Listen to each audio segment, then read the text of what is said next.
Hello. Welcome. Hi.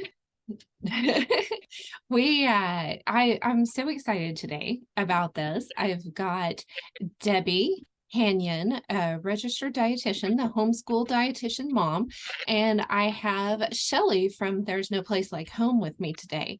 And we are going to be, Shelly doesn't have her tinfoil hat. We haven't quite got her there yet, but No.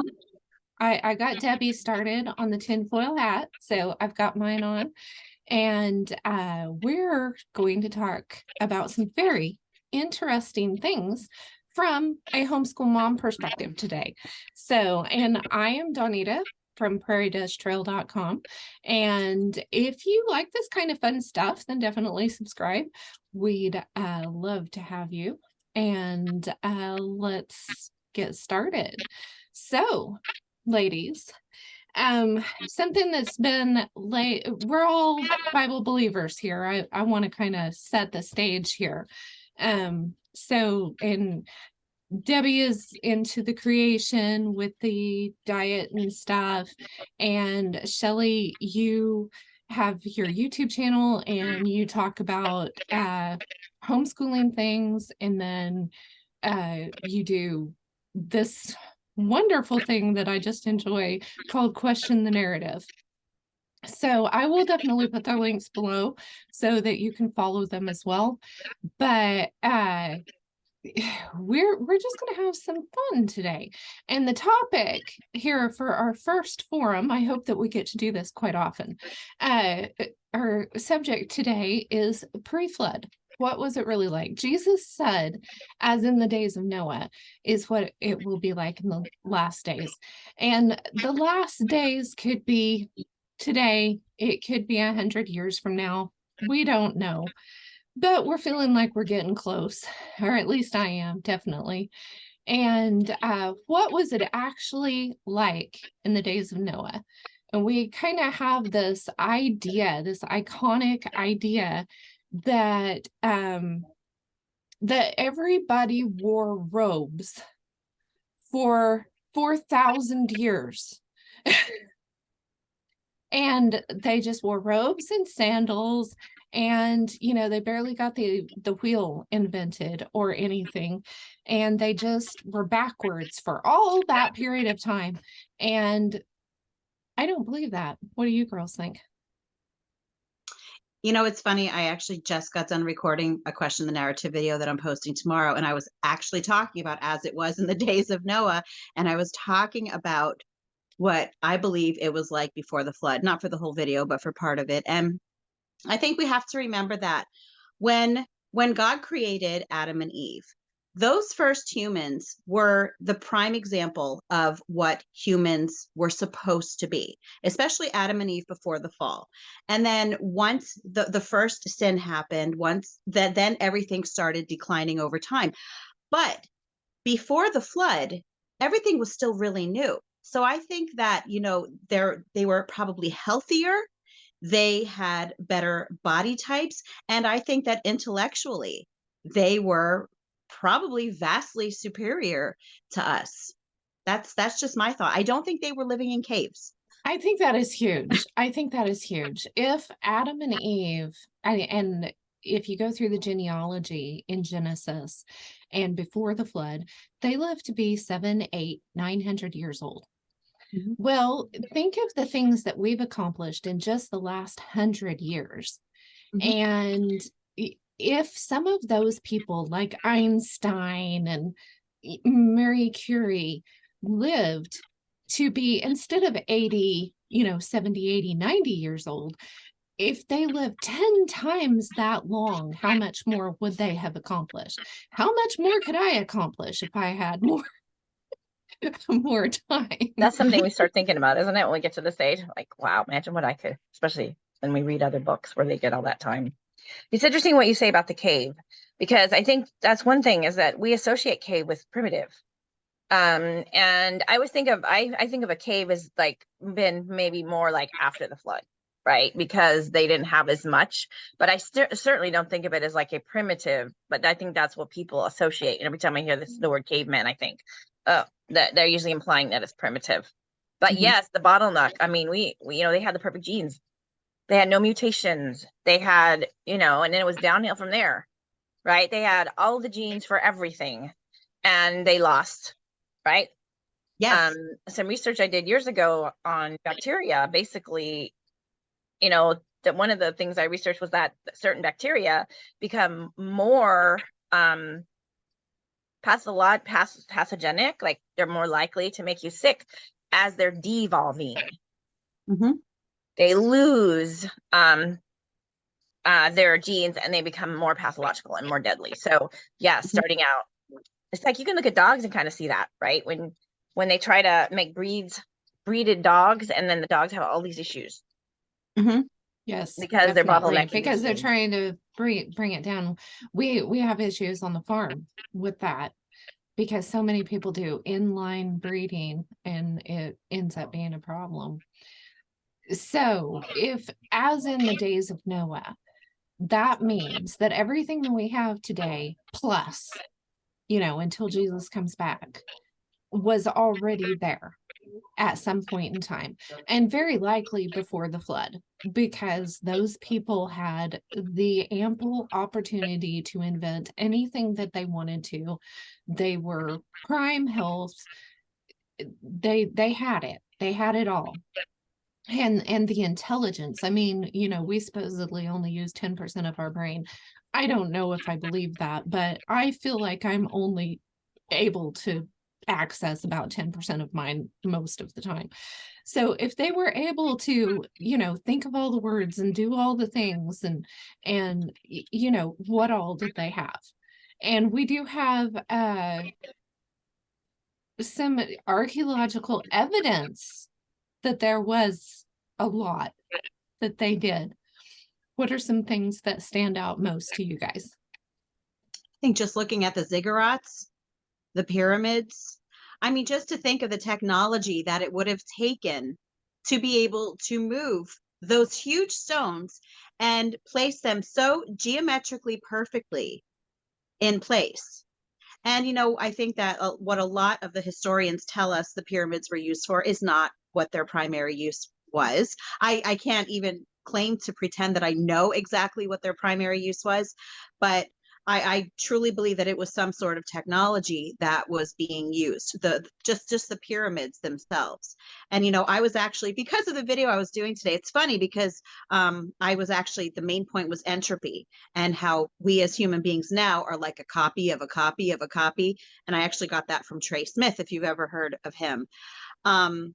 But yeah, and so I was looking at some technology, and if you just go on antediluvian technology on like DuckDuckGo, there's some really cool stuff that you look at it and you're just like, wow, why do we think, that these people, were walking around, like you said, with no shoes on and all dirty all the time, and we're just farming constantly and then going and sleeping in a cave, it doesn't make sense. So especially seeing all of these huge megalithic structures, the ones in South America that they are uncovering, the stones that are so closely placed together that you can't even fit a piece of paper between them, yet there is no mortar. So, I know that's why I think nowadays more people are realizing that this stuff is here, and because they refuse to accept the Bible's take on it, they start coming up with, oh, it must have been outer space aliens or whatever helped us to do this, because obviously we weren't able to do it on our own. And yeah, I think that if the book of Enoch says, which I know is not canon, but the book of Enoch tells us that in the days of Jared, that the Watchers came down and they mated with women, and that they gave technology, among other things. They gave medicine, they gave astrology, they gave all of these secret arts to humans, and they were not supposed to. They were punished for it. So while I certainly believe that the people back then were ultra smart, if you look actually at the Watchers and how long they had been around, even before people, all that extra time they would have had, I think that I called it a technology boost. So on top of what these people already knew, which I know was a lot more than what we know, they even had that extra boost at that time. So that's even my brings thought. up, that even makes me think of like the serpent. Mhm. And how you would know more, be like God and know the difference between good and evil. Like even there, like making that connection, that even there he was offering them knowledge. Mm-hmm. And Yeah. that it's a temptation, and knowledge does puff up. Doesn't the Bible say knowledge puffs up? And I can see it in my own life that, and I've recently thought, people that go to college, I mean, like when they vote, like how people vote is, certain people vote certain ways because they've been in college. Well, that's because they're being brainwashed in college, right? And because they're being lied to in college, and it's affecting their worldview. And that's just something new that I just clicked, because I think most people think, oh, if they're more educated, they must be wiser and smarter and all that. But in actuality, they're being dumbed down. They just had more time to be indoctrinated because they spent those extra years in college. So right. Yeah, definitely. Right. Well, you brought up the word antediluvian, and I know the first time that I heard that word was with Tom Horn, Steve Quayle, and Timothy Alberino. And I'm like, what does that mean? And I looked it up, and it means pre-flood. So the scientific community uses that word, but then denies that there was a worldwide flood. Isn't that crazy how they've got that just, it's there in broad daylight, but they've dumbed us down so much that we don't even recognize. They made different definitions for the same word. Like they're changing our definitions of what words mean. Mm-hmm. I think that before the flood, that people could talk to each other mentally, and possibly with animals too. Mm-hmm.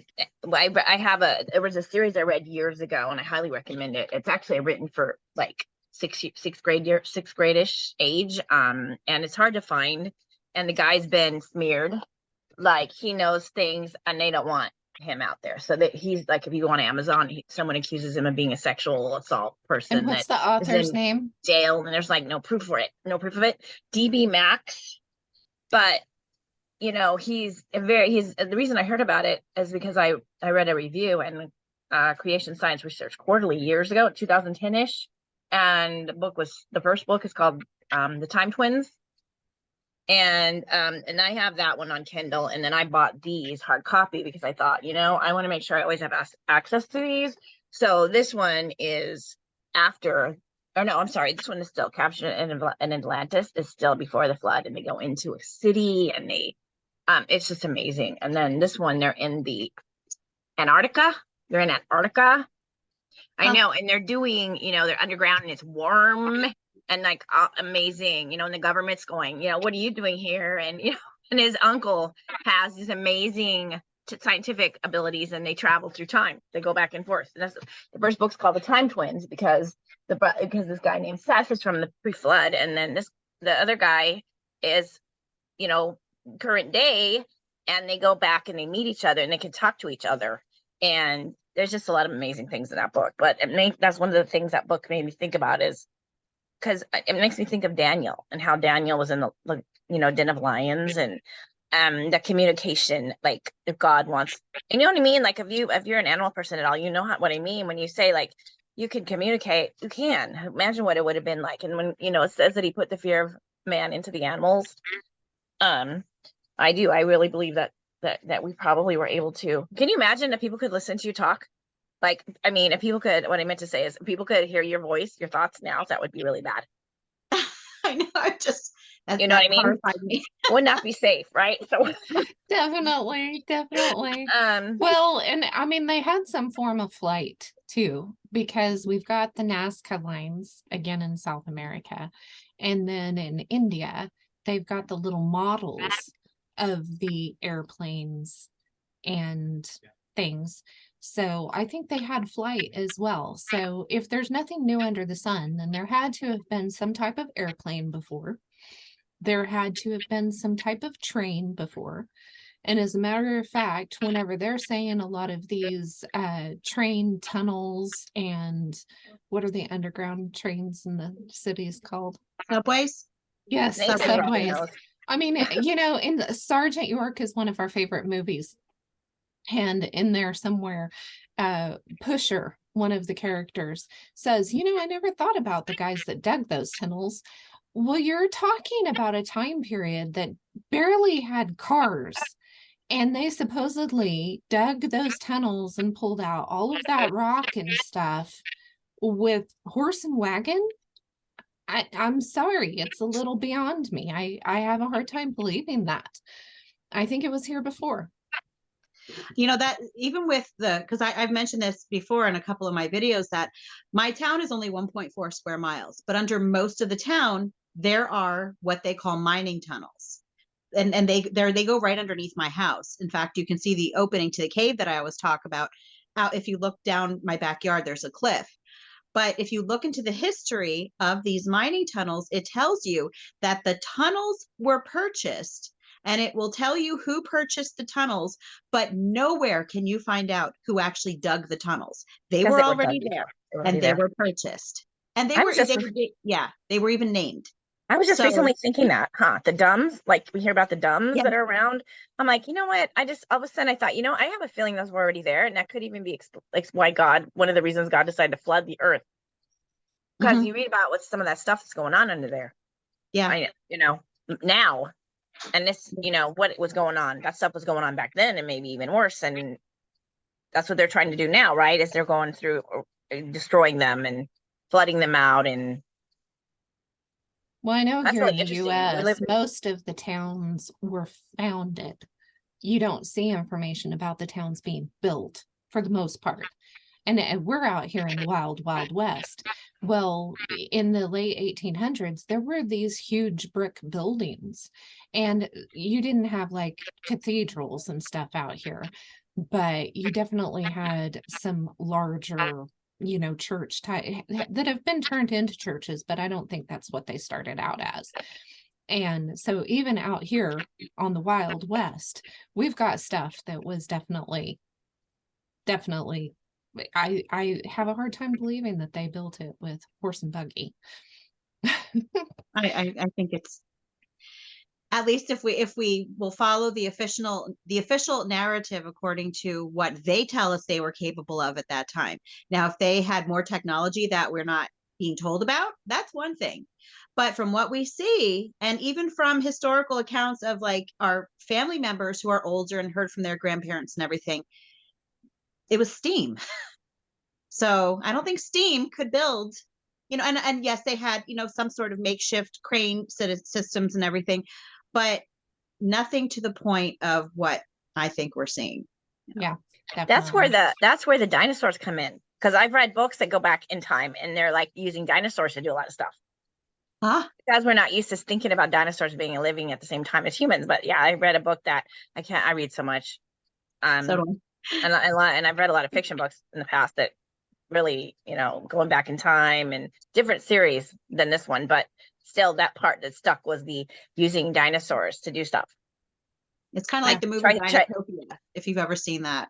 What was that? Yeah, like riding around on Triceratops, and then Triceratops is strong enough to help you pick, you know what I mean? Just like a horse, like who train horses to do that? Why can't we train Triceratops? And even now, right, in India, don't they use elephants? And I mean, in other parts of the world, they currently use those big animals. They train them to do things, I think.